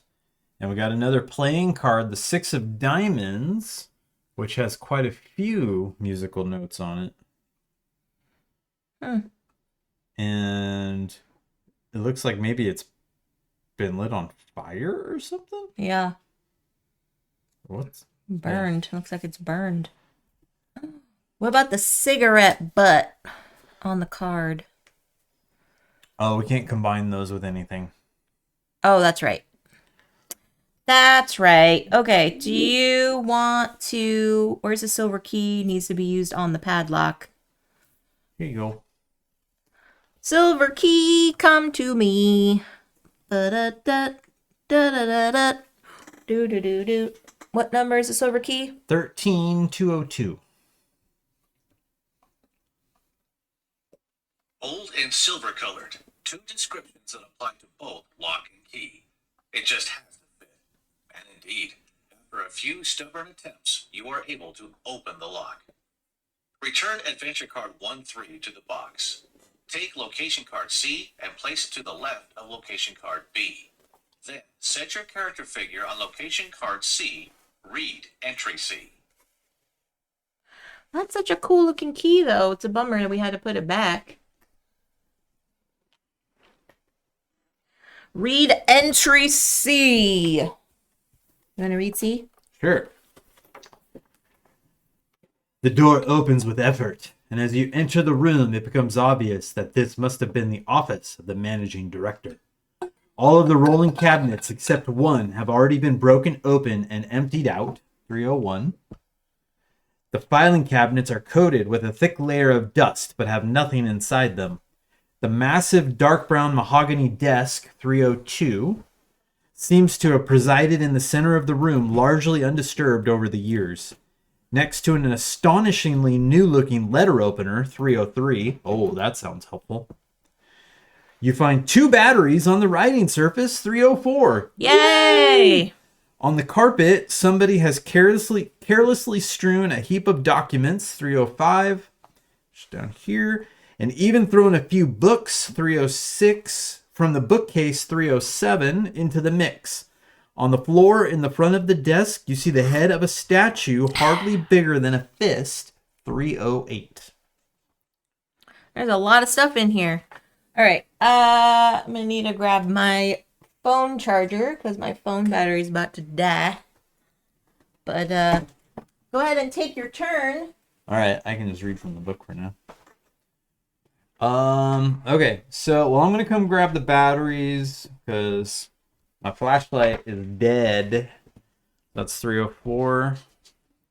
Watch there be another snake right next to it. Perfect. Just the right fit for the flashlight. On closer inspection, however, you see that one of them is leaking. The other seems usable, though. You slide the battery into the opened handle, switch on the flashlight 2 or 3 times as a test, and then switch it off again. It works like a charm. Take 1 battery token. Only one of them was good. And then put a check mark on 304. So 1-time use to go get that battery. And then we are shut out. Got a battery? I only got 1. One of them was leaking. Oh no! Leaky batteries. That's not fun. And then I'll come... hydrate, says Tangy. Thank you, Tangy. Oh, good call. Whoops. Making a mess over here, everybody. I finished my beer, so I'm back to water. Alright, so I'll come check out the filing cabinet. All of the cabinets have been thoroughly plundered, all except the last. It's no wonder. A deep dent in the metal is pressed against the drawer, causing it to be jammed shut. No matter how many times you pull on the handle, all you get is a clunk of the drawer against the housing. So that sounds like we need something significant to jimmy it open. Gotta jimmy the lock. Oh no, what happened here? Everything was all lined up, and then I bump it, and then it gets all out of whack. Wickety whack, everybody. Alright, where would you like to go, sweetie? You already did the filing cabinet? Yeah. Okay. So there's the desk. I'll do the desk. Okay. That was 302, right? We're on C. Yep. 302 is the desk. All right. 302. Are you punching in? I got it. Okay. Anyone with something like this in their office must have achieved something significant. That, in any case, is what this kind of desk is meant to convey. Fine reddish-brown wood still shows evidence of endless polishing despite all of the filth. You take 2 fingers and wipe off the surface of the nameplate that has tipped over on the desk. Dr. Frederick Berquist, Managing Director and Chief Psychiatric Physician. Given that time, he certainly deserved to have a monstrosity like this in his office. Eager to see what someone like Dr. Berquist might have left behind for posterity, you start rummaging through the drawers. There at the bottom of the built-in cabinet, a balance scale catches your eye. In the right pan, there is a headless body of a stone figure, which is tipping the two sides out of balance. When you try to pick up the figure, it refuses to cooperate. Stubborn as a barnacle, it sticks to the scale, which in turn refuses to budge an iota. Only the arm of the scale moves a tiny bit in response to your tugging. Strange. Why would anyone need to keep an immovable object like that in a cabinet? Is it magnetic? You think? I don't know. But the head of it might be on the ground. Yeah. Okay. Do you want to grab 308 and then see what's up with... Between the crumpled plaster and wads of dust, which remind you of little gray tumbleweeds, you almost missed the dusty little head. Take Adventure Card 1-2.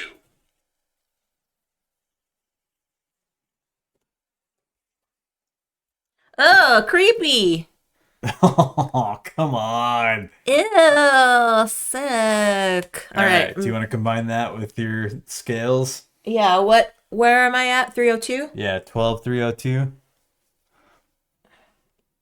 You carefully set the head on the shoulders where it was broken off. Looks pretty. It reminds you of a sitting goddess, like something from antiquity carved out of marble, even if it's pretty dusty. Judging by the weight of the head, the figure is probably made of much lighter material.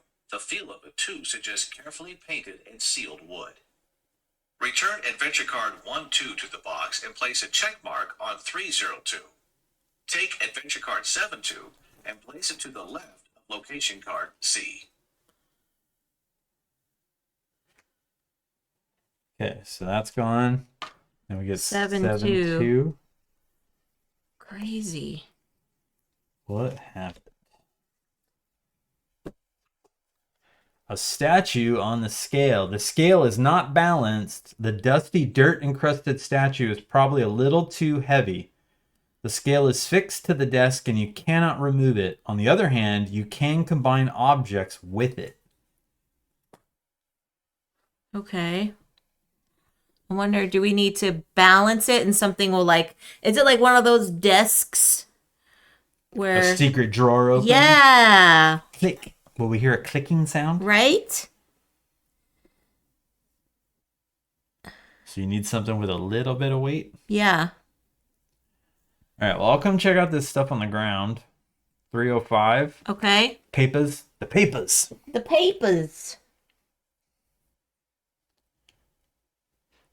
You kneel down and briefly review the individual pages of the documents. Patient files, you mutter, leafing through them in search of anything that might stand out. All children orphans, you comment in summary as your lips form a thin line. All treated here for years. Psychosis is the justification that Dr. Bergquist writes for all of them. You pause as you notice that two of the notes are stuck to each other. You carefully try to separate them and notice that they are stuck together with dark, coagulated blood. A blurred, crusty smiley face with a broad grin looks up at you from the bottom of the two papers, which has a large section of one corner torn out of it. Thomas Webb, you read, lost his parents in a house fire. Cause of fire is undetermined as of yet. Thomas exhibits an extreme fear of the dark, hardly sleeps, tends to suffer sudden outbursts of rage, and is getting increasingly aggressive. All right, there's still more. You turn the page over. He was kept here until the sanatorium closed. There is no indication of a discharge date, however. The first entry is dated November 1926. He would have been, you quickly compare the date against his birthday, 5 years old. Poor guy. You look again at the bloody work of art that was presumably left behind by the perpetrator. The nutcase playing this little game here still left you a friendly greeting and a possible present as well. You carefully fold the piece of paper and stick it in your pocket. With a little luck, his compulsion to play sick games will be his downfall. The forensics people will definitely find this very interesting. Take Adventure Card 1-1. Oh, hey, where do we need that from? We need that back upstairs. Okay. What do we get? We got a clue. The Thomas Webb patient file. Collecting clues. In the briefcase. Okay. We haven't finished looking at all the stuff in here though, right? So we have the bookcase. There's books on the ground. And then I have an idea about the scales. Okay. That Get a book. No, I was thinking your change. Oh, do I have enough change? Okay, well, I can use the change on the scales. You want me to use the change on the scales right now? Try it. Okay.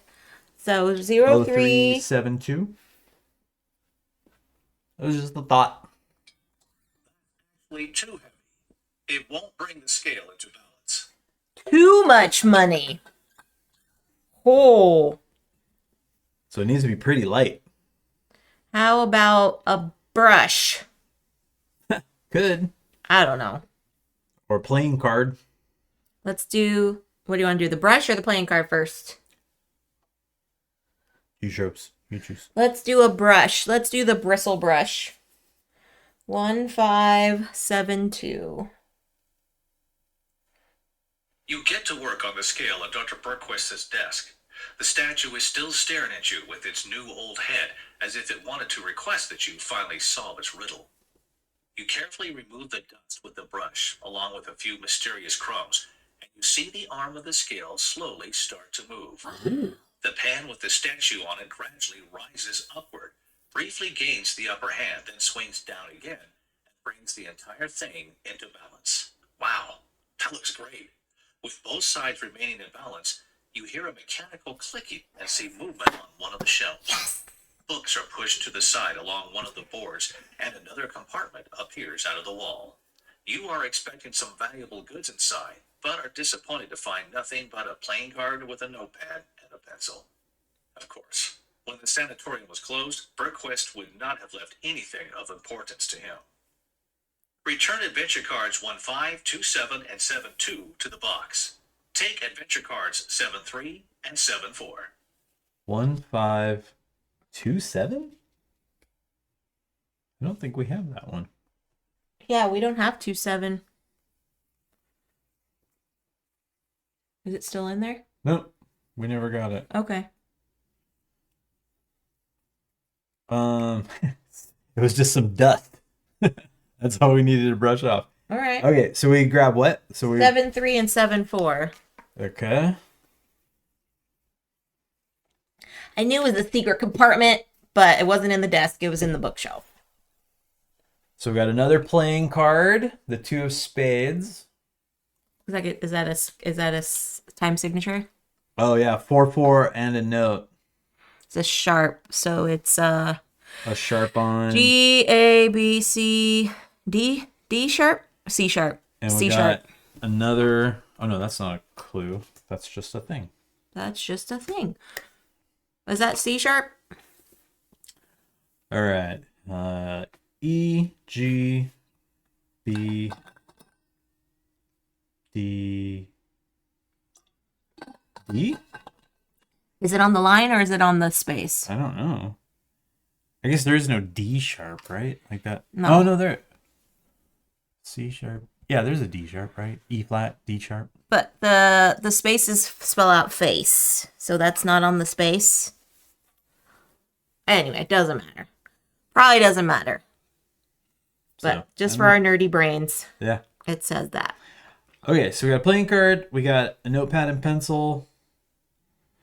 What else have we not looked at over we haven't here? looked at the books or the bookcase. Okay, So where you want to go? Books, 306. Books. Then maybe we wrap up after this. Nice books, you acknowledge, impressed as you open one. As the binding starts to crackle, you have the fear that the valuable object might crumble to dust in your fingers at any moment. First editions of the greats, Dickens, Twain, Austen, Hemingway, presumably worth hundreds, if not more. You reverently return the books to the shelf and turn your attention to the ones that were buried beneath. Compendium of Alcology, or the study of ulcers, according to the Viennese school, you read in your most impressive voice. Lovely. Oh, and a book on the interpretation of Rorschach ink blots. What? Okay, more to read. This time, you open the book more or less in the middle. Looks like a rabbit with 4 ears, you opine, with a smirk as you turn the page. You briefly ponder whether the next one is 2 people, an oddly multi-legged dragon, or maybe a hippopotamus, before setting the book aside and turning your attention to the next. Psychosurgery, Intelligence, Emotions, and Social Behavior Following Prefrontal Lobotomy for Mental Disorders, you read aloud, by Walter Freeman and James W. Watts. Phew, hopefully these books were no more than a harmless hobby of the good doctor. You quickly leaf through this book as well, and after just a few pages, you discover something. Over and over, entire words are crossed out with spidery scrawls of black ink. Sometimes, out of pure rage, the writer pressed so hard on the paper that you can still recognize the indentations of the pen on the 3 pages that follow.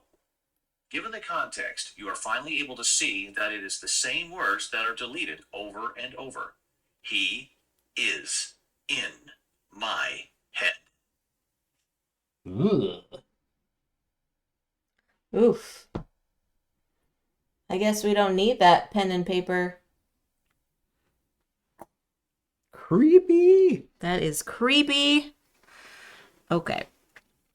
All right, you check out the bookshelf. Yeah. What number is that? 307.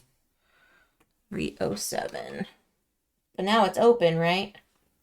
Oh, and we haven't gotten the letter opener off the desk yet, which we need. Oh, yeah. What is that first? 303.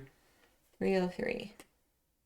Elaborately decorated with golden flourishes, tiny gemstones, and filigreed inscriptions on the blade, the letter opener stands out ostentatiously from the rest. Even if the blade is dull, who knows? It might still be useful for something.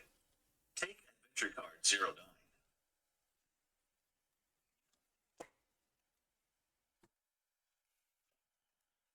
09. Nice. A letter opener. Yeah.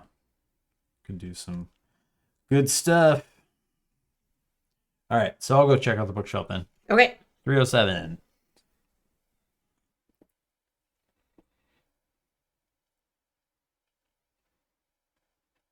More books, medication brochures, and a container holding a formaldehyde-preserved brain are on the shelves, with the rest strewn across the floor. Maybe to remind himself what his job was, you joke dryly as you jauntily rock the container back and forth. The brain inside washes against the side of the container with a surprisingly harsh sound, and then with an audible clunk as it sloshes back against the other side of the jar. Just as you were hurrying to put it back on the shelf, you notice something there. Take Adventure Card 10. Oh, no. Do you have a brain in the jar? I do have half a brain. Not Casey. We love you, Casey. Antivenom. Serum for treating the bites and stings of venomous animals. Uh-oh. Well, you would have needed that. Didn't we get rid of your snake bite, though? Yep. Maybe this would have gotten rid of it without another wound. Well, who knows? Maybe there's more snakes. There's more snakes. Okay, but we opened the thing with the secret shelves, right? Yes. So we got the playing card and the notepad and pencil. Oh, so that was it in there? Yep. Okay. So the documents. I think this room is... Did you find the batteries? Yep. And we got the letter opener, we got the batteries, we looked in the desk. So there's the bottom drawer of the cabinet, which needs something to jimmy it. Letter opener. Maybe. Let's try it. Okay, 09301. You pick and poke around in the drawer, but the letter opener simply does not provide enough leverage. Dang. Yeah, I think we need something bigger. Like a gigantic tool off of the wall. But I think this is going to be helpful for that drawer down there. Oh, yeah. Okay.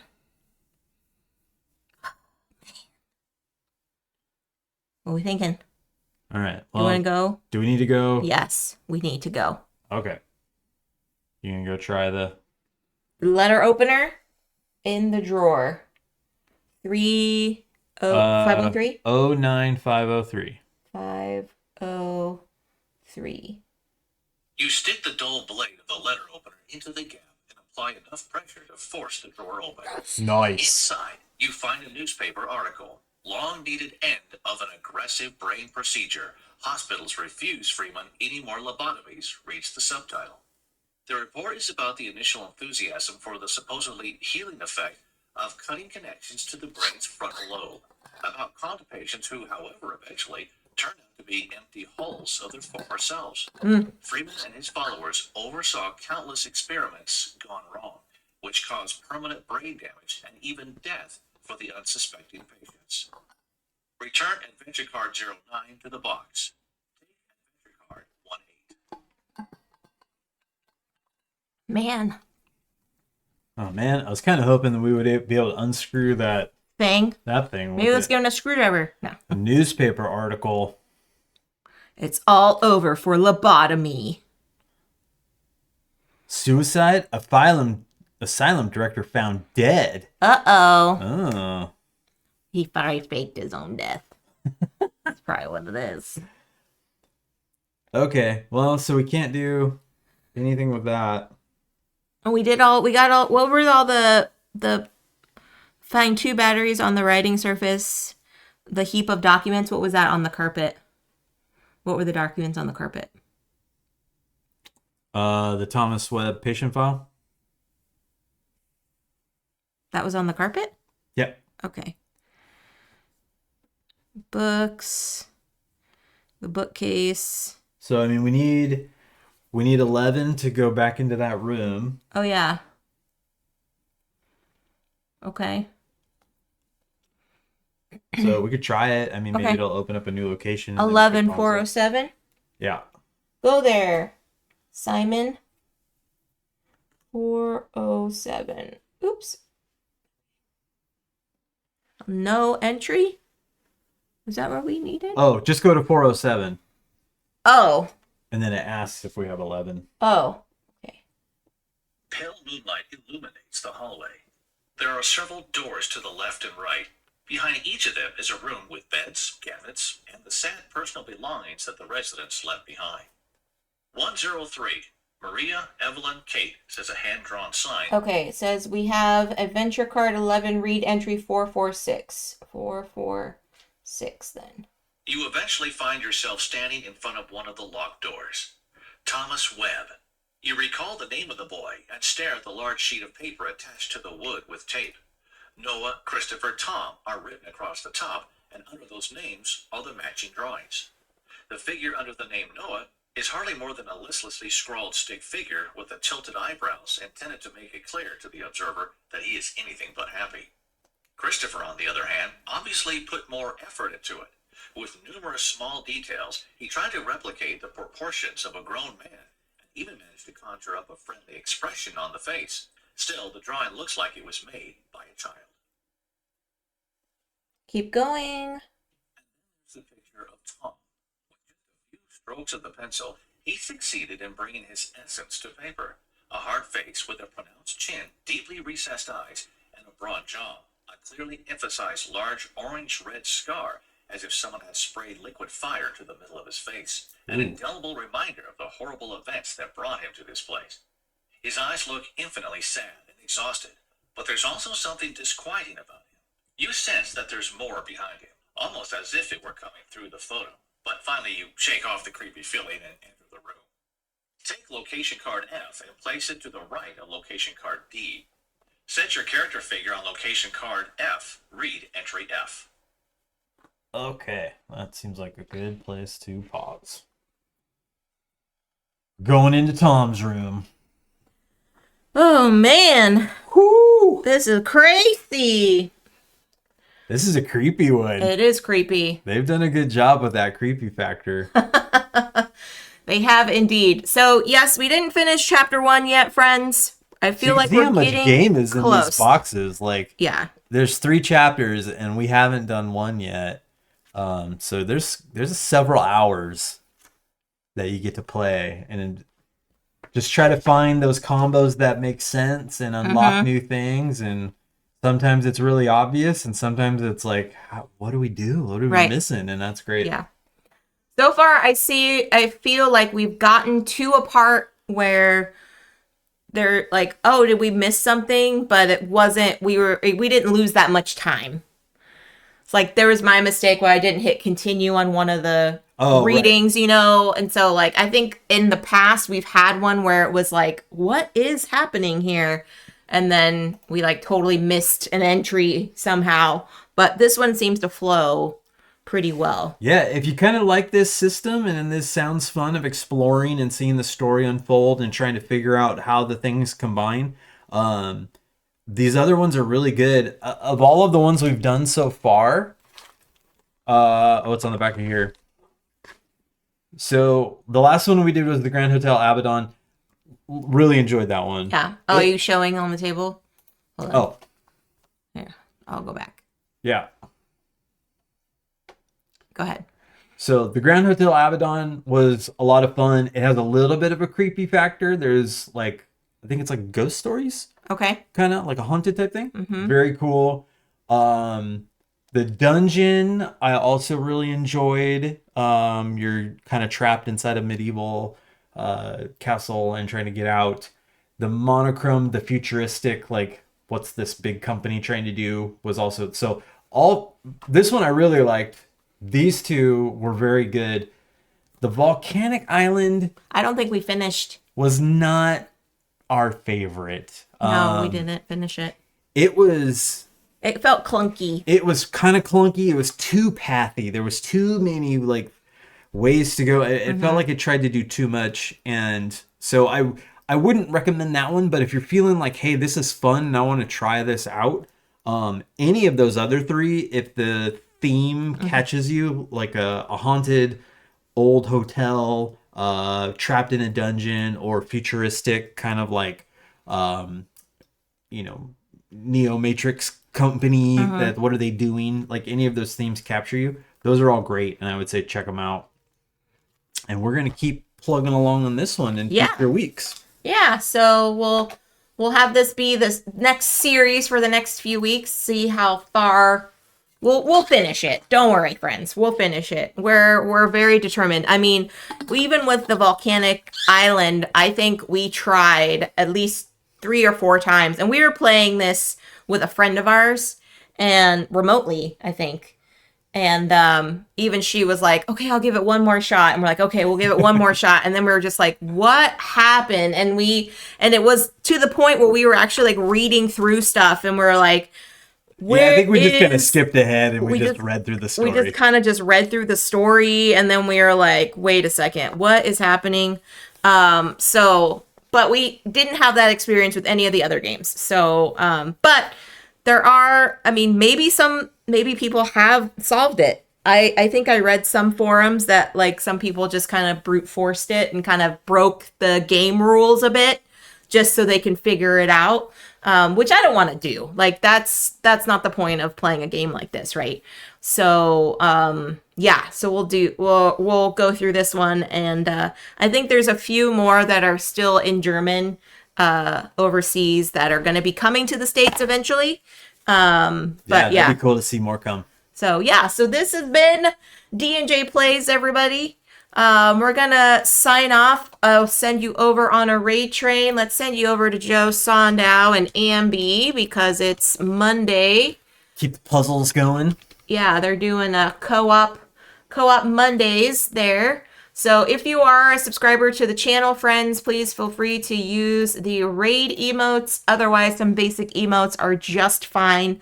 And like I said in last week, my streaming schedule is a little more flex, so I may or may not be on Wednesday, but if I do, it'll be Wednesday morning at 10 a.m. Pacific, right here on the channel, playing some kind of board gaming thing. But until then, friends, stay safe, enjoy your board games, be kind to one another, and we'll catch y'all on the next stream. Have a good week, friends. Bye!